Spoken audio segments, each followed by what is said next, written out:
Hai guys, Diki di sini. Dan di video kali ini saya akan membahas sebuah tips atau sebuah business hack bisa dibilang untuk kamu yang memiliki sebuah bisnis. Entah itu bis offline, bis online, bis edukasi online, dan lain sebagainya. Terutama untuk kamu yang single fighter atau kamu yang jadi solopreneur gitu. Oke, langsung aja tanpa basa-basi. Apa sih business hacknya? Yaitu adalah men-simplify everything atau menyederhanakan segala sesuatunya jadi satu hal. Fokus di satu hal, mulai dari satu niche, kemudian satu produk, dan juga satu channel. Saya akan coba bahas satu persatu. Misalkan kamu sekarang ini punya bisnis edukasi online, dan kamu mengajar tentang niche-nya itu bahasa Inggris. Kamu bantu pemula untuk belajar bahasa Inggris gitu, jadi jago bahasa Inggris. Daripada kamu lompat-lompat niche-nya gitu, walaupun kamu jago bahasa lain gitu, misalkan kamu jago bahasa Inggris juga, kemudian kamu jago bahasa Arab, kamu jago bahasa Jerman, anggaplah seperti itu. Kemudian dalam satu channel YouTube yang kamu miliki, kamu itu bahas semuanya satu-satu gitu. Minggu sekarang bahas bahasa Inggris, minggu depannya bahas bahasa Arab, kemudian minggu depannya lagi bahas bahasa Jerman. Orang yang subscribe ke channel kamu itu bakal bingung gitu. Apa sih yang dibahas di sini? Saya kan cuma mau belajar bahasa Inggris, kenapa ada bahasa Arab, kenapa ada bahasa Jerman dan sebagainya. Contohnya seperti itu. Jadi nggak jelas gitu si channelnya itu tentang apa. Dan ini juga mungkin kamu bisa melihat pola-pola tersebut itu pada konten-konten yang ada di luar, di orang lain gitu. Entah itu konten tentang masak, ya udah bahasnya tentang masak aja. Konten tentang yang niche-nya tentang olahraga, ya udah bahasnya tentang fitness aja gitu. Kemudian niche-nya tentang merajut, ya udah mereka bahasnya tentang cara-cara merajut aja. Dan juga termasuk yang bahasa tadi. Kalau kamu bahasanya tentang bahasa Inggris, ya udah kamu ngajar aja tentang gimana caranya belajar bahasa Inggris gitu. Jadi dengan men-simplify niche yang kamu miliki, kamu kan memiliki produk yang juga bakal lebih sedikit gitu. Contohnya seperti yang tadi, kalau kamu punya channel, terus kamu channelnya itu berbagai bahasa gitu. Ada yang ngajarin bahasa Inggris, ada yang ngajarin bahasa Jerman, ada yang ngajarin bahasa Arab. Kemudian produk yang kamu miliki kan otomatis bakal punya 3 juga gitu. Jadi gak usah banyak-banyak itu produknya, yang penting laku aja satu, ataupun berikan satu produk yang terbaik, kemudian jual sebanyak-banyak mungkin gitu.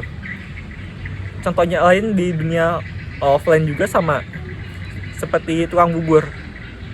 Pernah gak sih kalian lihat misalkan tukang bubur, bulan sekarang jualan bubur, kemudian bulan depan lagi jualan rujak, kan nggak kayak gitu. Ya udah setiap hari kecuali bulan Ramadan ya, dia jualan bubur aja gitu, fokus di satu produknya yaitu bubur. Ataupun yang lainnya juga sama. Kalau kamu bisnis offline yang lain, misalkan kamu buka laundry, ya udah buka laundry aja. Kan nggak mungkin gitu. Sekarang buka laundry, terus bulan depannya ganti lagi jadi restoran, kemudian bulan depan lagi ganti jadi cafe, bulan depan lagi ganti jadi apa gitu.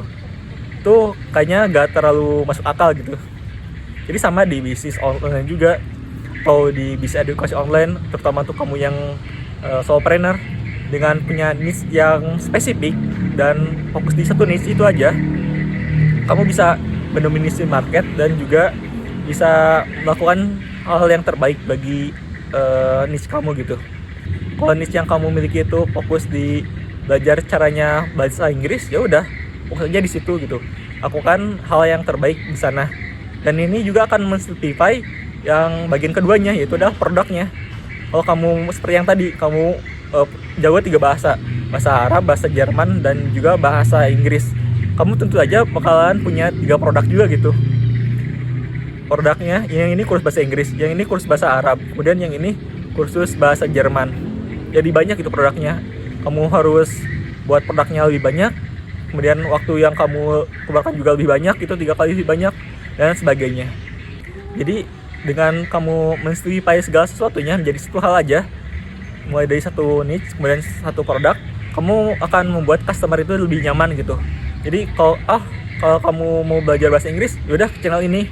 Kalau nanti pun dia mau belajar bahasa lain, nanti dia juga bakal cari gitu ke orang yang ngajar bahasa lainnya gitu. Jadi yang penting kamu jadi top of mind gitu di dia. Contohnya mungkin kalau kamu tahu misalkan kripto mungkin kamu tahu ya siapa yang jadi top of mind gitu. Kalau orang nyebut kripto, ya udah pasti ke Timothy gitu. Kurang lebih sama seperti itu.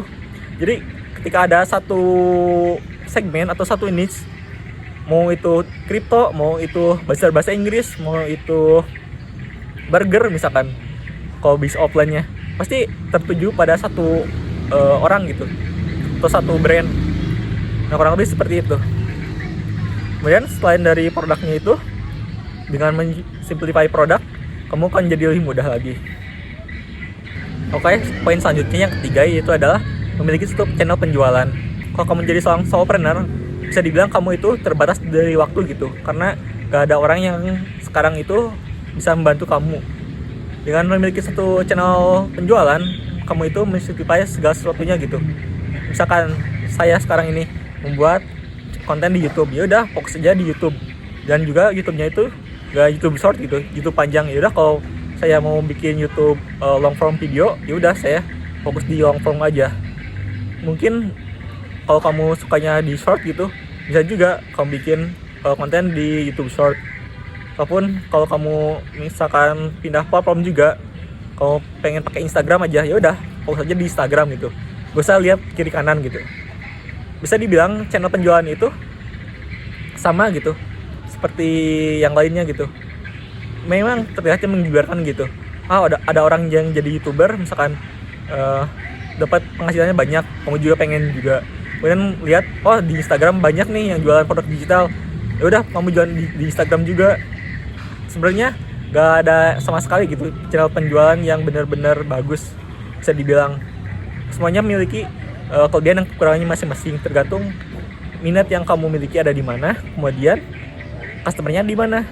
Cuma kalau kamu bikin konten, misalkan konten tentang pembahasan apa ya namanya itu, yang berat-berat misalkan psikologi ataupun filosofi, kamu bahas filosofi tapi kamu bahasnya di Facebook misalkan, kan gak terlalu nyambung gitu si target market atau si demand-nya itu dengan topik yang kamu bahas gitu. Kalau kamu mau bahas di filosofi, mungkin di Twitter ataupun di YouTube juga seperti ini.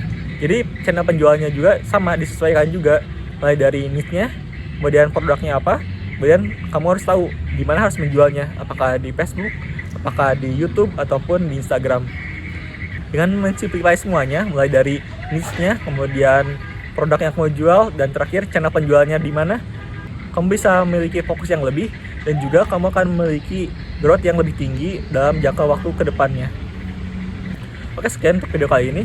Kalau kamu suka video ini, mungkin kamu juga suka freebie yang saya buat, yaitu Solopreneur Mini Guide. Kamu bisa dapetin aja di link deskripsi di bawah. Oke, sampai jumpa di video selanjutnya.